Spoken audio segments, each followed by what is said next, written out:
the global market as well. Ajay Vora is joining us now. He's head of equities at Nuvama Asset Management. Ajay, good to have you with us here. Good afternoon. Would you agree with the basic contention that, the picture for equities perhaps is seeming much better from a macro-ish standpoint?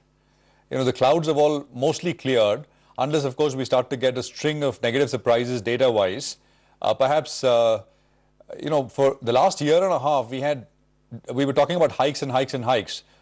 Depending on which part of the world you looked at, it ranges between 400 and 500, 550 basis points of hikes. And now that is coming to a close, probably has already come to a close, as many believe. So that's the big macro headwind, which is out of the way now. Your thoughts? Yeah, hi, good afternoon, Prashant, and thanks for having me on the show. So I agree to a large extent in terms of how the narrative has changed, and I'll just point out, key things which I feel, because of which the whole setup is very constructive for the equities, Indian equities to do well from here on.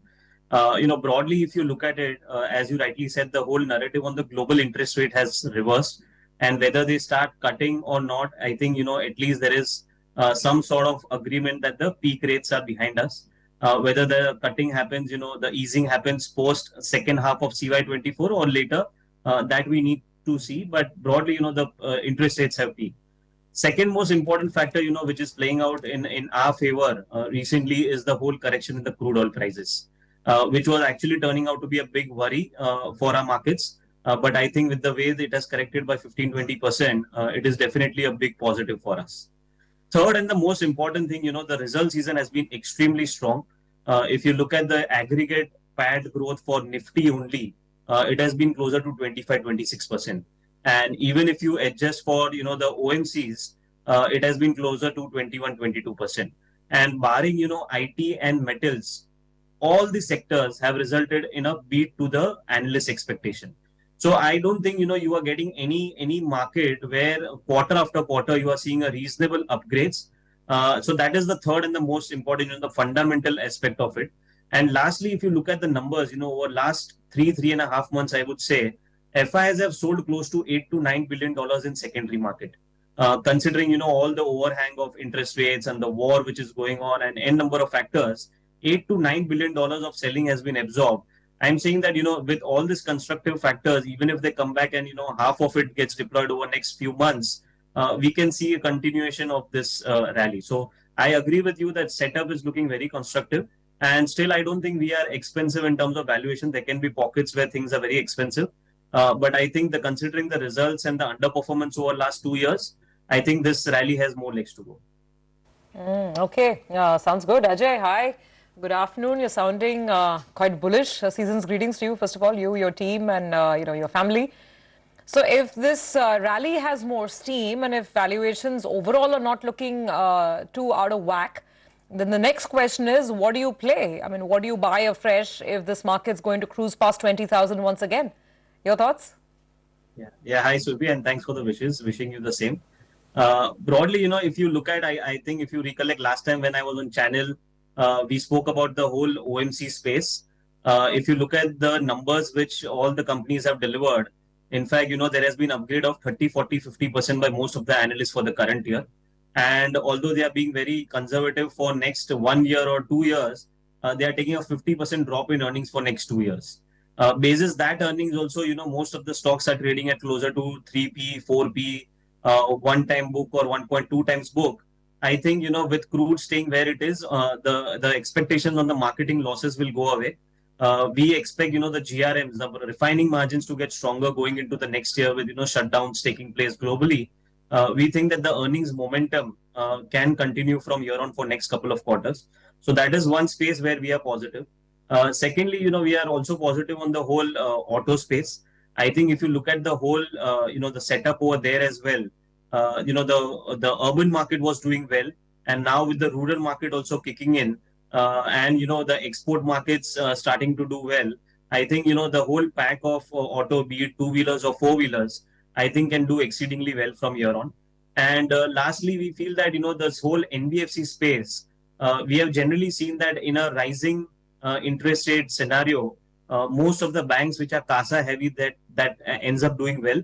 But in a falling interest rate scenario, I think if the rural market opens up and with the vehicle sales, touching new numbers, I think the vehicle financing side of the NBFC and the housing financiers can do really well from here on. Because, if you look at the real estate companies also, they are doing exceedingly well.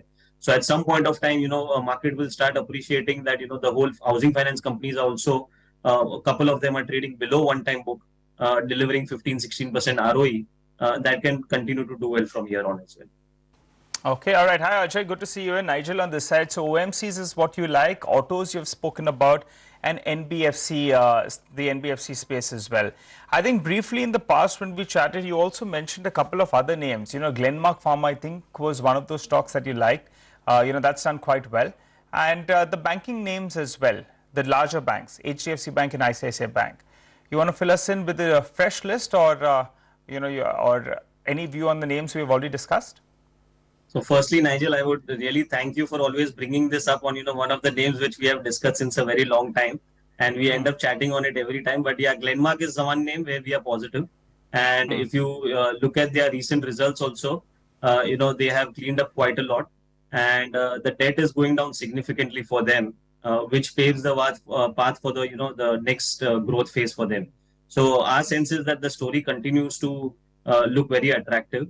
And within pharma, there will always be stock-specific opportunities. So we like a couple of mid-cap pharma names also there, which we are very positive, which are domestic focused. Apart from that, the large-cap private banks, I think the setup again over there is pretty good.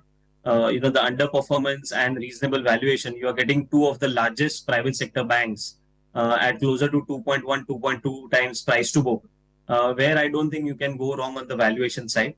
And if the credit growth continues to stay, healthy at somewhere around 12, 13, 14%, they will continue to outperform that.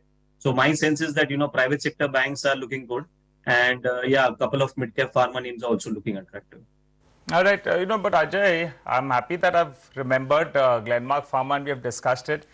One, two more names give us, right? I mean, when you're talking about domestic themes in the pharma space, what do you like from there? I spoke to an analyst at a conference that I went to recently, and they were saying maybe now it's the time to look at US generic companies. But obviously, you're saying that the domestic names still have potential out there. So if you could name a couple of them, or from any other sector, so we have a couple of stocks that we can discuss in the next time when you join.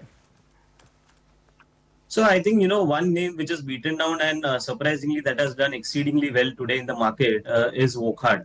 If you look at that company, they have a strong domestic business. What was not working for them was the whole US business because of the facilities being under inspection and all.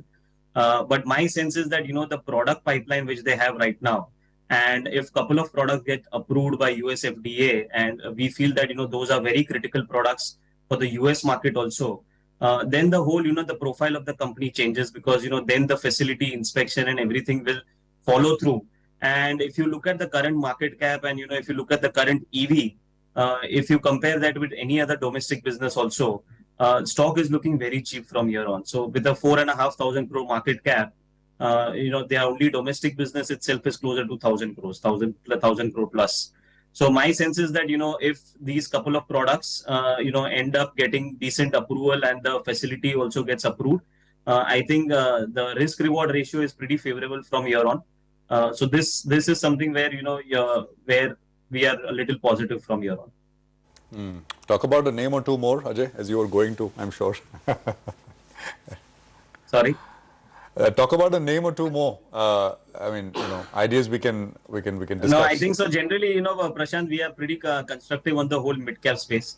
I think, I remember 3-4 months back when I was on channel, we did discuss about the whole mid-cap space looking very attractive. And we continue to maintain that view, although, at every level we get a pushback saying that, it has moved quite a lot and, it's kind of a frenzy what is going on right now. But honestly, Prashant, if you pick spaces, be it, textile exporter or any of the, consumer durable exporter, a very niche consumer durable exporter, and couple of other spaces also, you can find names where, things are looking very cheap even now, because the outlook is just getting better for all these companies. So my sense is that, mid-cap has always been a stock-specific market. One cannot generalize saying that, the whole space is a bubble or is a frenzy. You will end up getting very good ideas in certain pockets where, stocks can move 30, 40, 50% or maybe more basis their earnings outlook.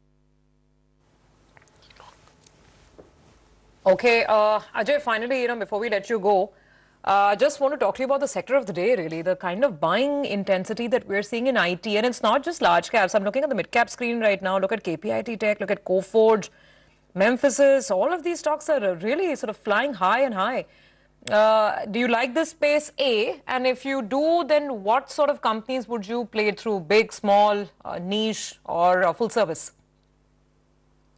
So, Surbi, honestly, this is the space which had the largest overhang of higher rates for a fairly long period of time. And therefore, if you see large cap names like Infi, TCS and all, they have underperformed the market in a very big way because, globally the interest rate scenario and its impact on most of the global giants was expected. And therefore, there are two data points over here. If you look at FI holding in IT sector, that is at its lowest level right now at closer to 10% versus index weight of closer to 14-15%. And if you look at the derivative positioning also, the highest shorts are in this particular sector. So therefore, now with the narrative changing on the whole interest rate, you'll definitely see some sort of interest building up in this sector. And I personally feel that, more money can be made on the mid-cap IT side rather than large cap, because large cap honestly is not that cheap. Even if you do the numbers, large cap names are trading closer to 23 to 25 times like Infi, TCS. And, mid cap names where the growth outlook is very positive, they are still trading cheap. So I think that the mid cap IT space can do really well from here on.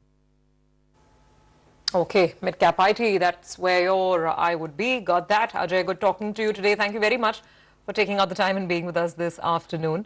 We do have to take a break on that note. With the news, the markets, all guns blazing, literally, large caps or mid caps. We'll take that break, come back and